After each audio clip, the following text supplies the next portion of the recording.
आज आमच्या घरी ना इथे राष्ट्रीय स्वयंसेवक संघ RSSचे लोक आले होते आणि त्यांनी प्रत्येक घरी जाऊन हे पॉम्पलेट जे आहेत ते दिलेले आहेत.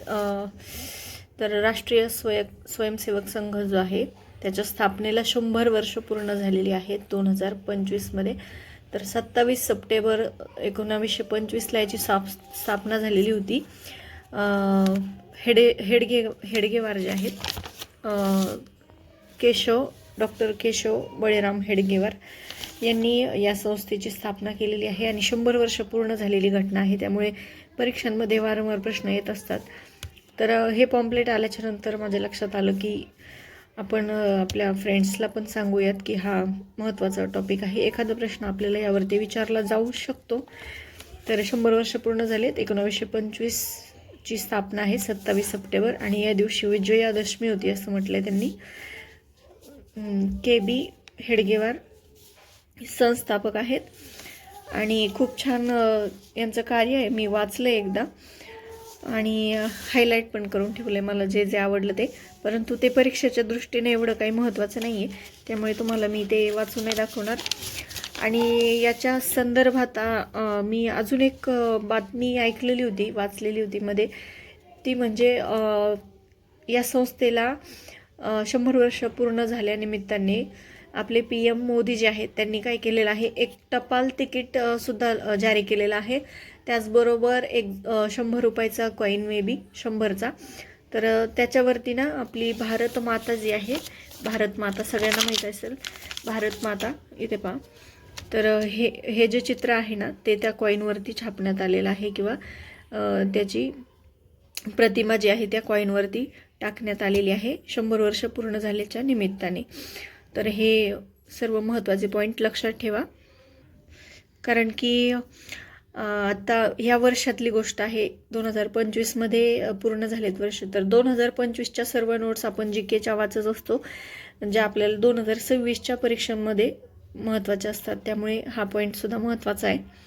तर इथे तुम्ही पाहू शकताय की मी सुरुवात केलेली आहे. तलाठीचे जे 2023चे क्वेश्चन पेपर होते ते प्रत्येक शिफ्ट वाईज मी त्यातले जे इंग्लिशचे प्रश्न आहेत ते सगळे लिहून काढलेले आहेत, कारण माझ्याकडे बुक वगैरे नाही आहे प्रश्नपत्रिकांचं त्या. तर मग मी ठरवलं की त्यातले जे प्रश्न आहेत ते यूट्यूबवरती बरेच व्हिडिओज आहेत, त्यातून मी ते प्रश्न जसेचे तसे काढून घेतलेत आणि ते एका नोटबुकमध्ये सगळे उतरून काढले. तर तुम्ही पाहू शकता इथे तारीख दिलेली आहे 24/12/25. 24 तारखेपासून 24 डिसेंबरपासून मी सुरुवात केली आहे आणि शिफ्ट पाहू शकता 17 ऑगस्ट 2023ची फर्स्ट शिफ्ट आहे.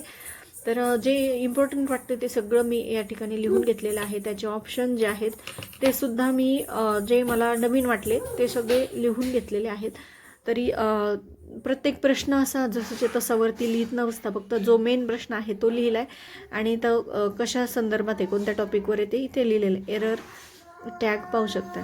तर एकूणच मला तलाठीची जी प्रश्नपत्रिका आहे त्यातले इंग्लिशचे प्रश्न तर बऱ्यापैकी सोपे वाटले. म्हणजे मी जर 2023ची तलाठी दिली असती तर कदाचित मला 20 ते 22च्या दरम्यान मार्क्स नक्की मिळाले असते असं माझं एकंदरीत वाटलं मला. तर पाहूयात. मी आज आपण 17 ऑगस्टचे पहिल्या शिफ्टचे प्रश्न तुम्हाला मी वाचून दाखवते. इथे पाहू शकताय. There are no prices return in this menu. तर एरर शोधायची. तर ऑन दिस मेनू पाहिजे, इथे इन दिस मेनू दिलेला आहे. On list, on notice, on board. तर लिस्ट, नोटीस आणि बोर्ड असेल तर ऑन असतं, इन नसतं. पुढे पहा tag. My friends have not help the poor who are in needed of money. आता क्वेश्चन टॅग सर्वांना येतच असेल. टॅग ऑलरेडी क्वेश्चनमध्ये नॉट निगेटिव्ह दिलेला आहे तर पॉझिटिव्ह टॅग होणार, हॅव होणार आणि फ्रेंड्स आहे म्हणून दे होणार. पुढचा आहे एररचा question. After analysing every piece of evidence the inspector realise that his hypothesis has been flawed from the very beginning. तर फ्लॉड जे आहे तर फ्लोचा अर्थ मी इथे लिहून घेतला आहे, म्हणजे मूव्ज स्लोली मूव्ज असा त्याचा अर्थ होतो. आणि एरर विचारलेली होती आपल्याला, तर फ्लोड पाहिजे होतं, दिलेलं आहे. पुढचं पहा, एररचाच प्रश्न आहे आणि रेक्टिफाय पण करायचे, म्हणजे दुरुस्त करून लिहायला सांगितले आपल्याला. In a few years she studying abroad to pursue her dream career.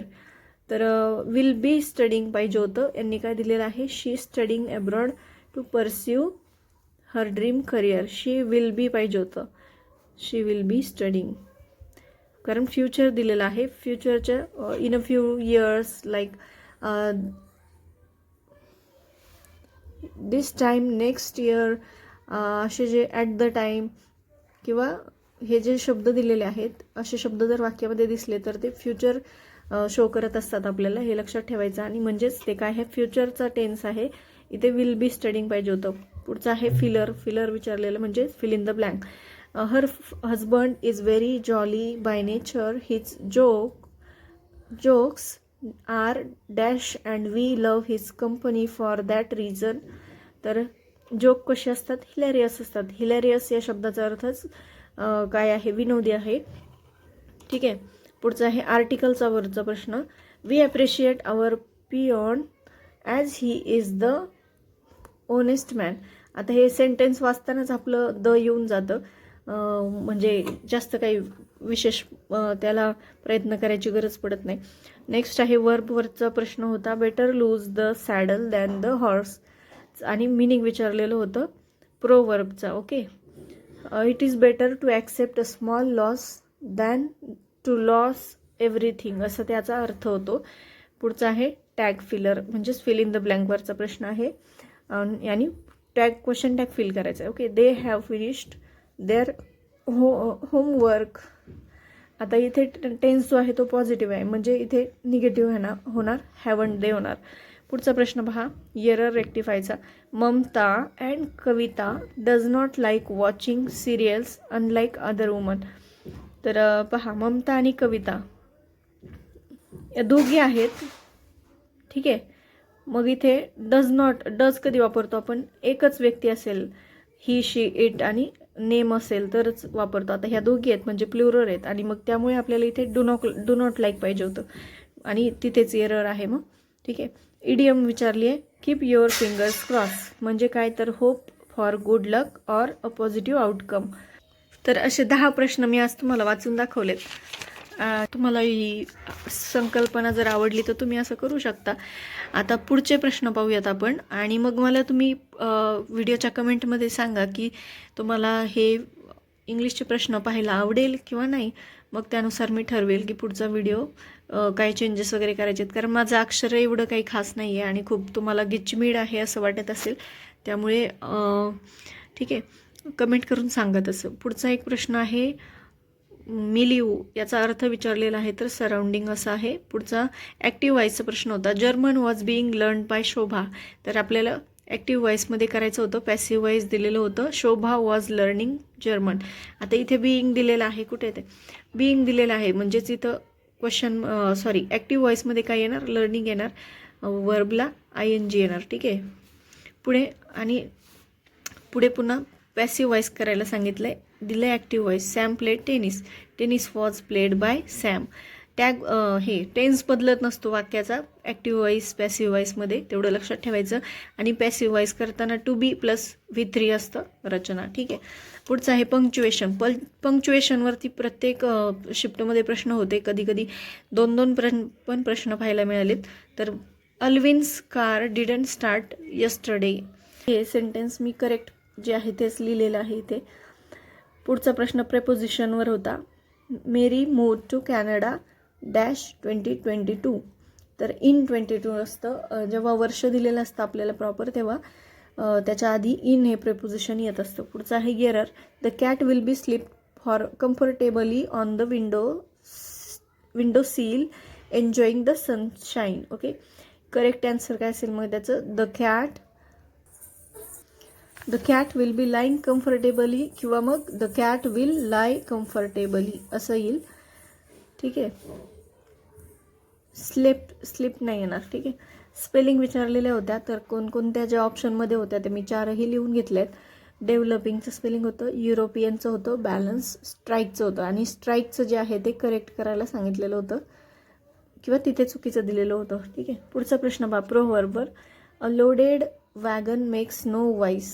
तर प्रोव्हर्बचा अर्थ विचारला आहे. Really wealthy don't talk about money, असं या प्रोव्हर्बचा अर्थ आहे. पुढचा आहे पहा, अँटोनिम विचारलेला आहे रिमिनिस्किंग.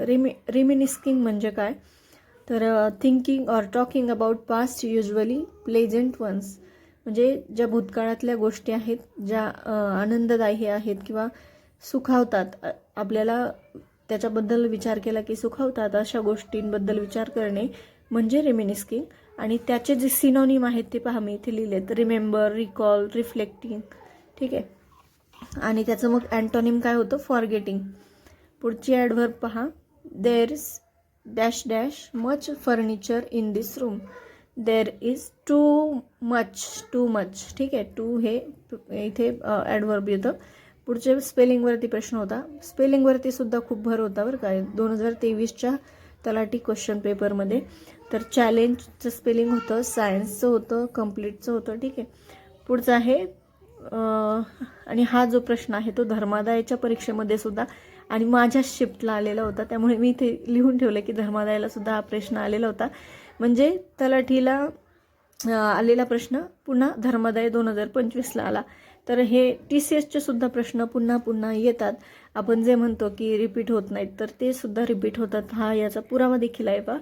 ठीक आहे. सेलेस्टियल हा जो आहे त्याचं सिनोनिम विचारलेलं होतं. तर बरोबरच साईन म्हणजे सिनोनिम आणि क्रॉसचं म्हणजे अँटोनिम असं मी म्हणजे ठरवलेलं आहे. त्यामुळे मला कळतं की कुठला प्रश्न. आणि शॉर्टकटमध्ये लिहूनही होतं पटकन, जास्त वेळ जात नाही म्हणून मी असं शॉर्टकट लिहित असते. तर सेलेस्टियल म्हणजेच काय, तर हिवनली म्हणजेच स्वर्ग सुख ज्याला आपण म्हणतो तसं. ठीक आहे. आणि पुढे the elephant moved its trunk as it spotted out approaching the house. The हे इथे आर्टिकल विचारलेलं होतं. ठीक आहे. पुढचं आहे the Shatabdi express did not leave on Eid. तर हे फिलिंग द ब्लँक होते, शताब्दी एक्सप्रेस आणि इथे ईद. इयरचा प्रश्न आहे पुन्हा एकदा. Sapna has not went to her French classes. तर सपना हॅज नॉट गॉन पाहिजे होतं, वेंट नको होतं. वेंट हे आपण पास्ट टेन्समध्ये वापरतो आणि हॅज बरोबर हॅज नॉट गॉन.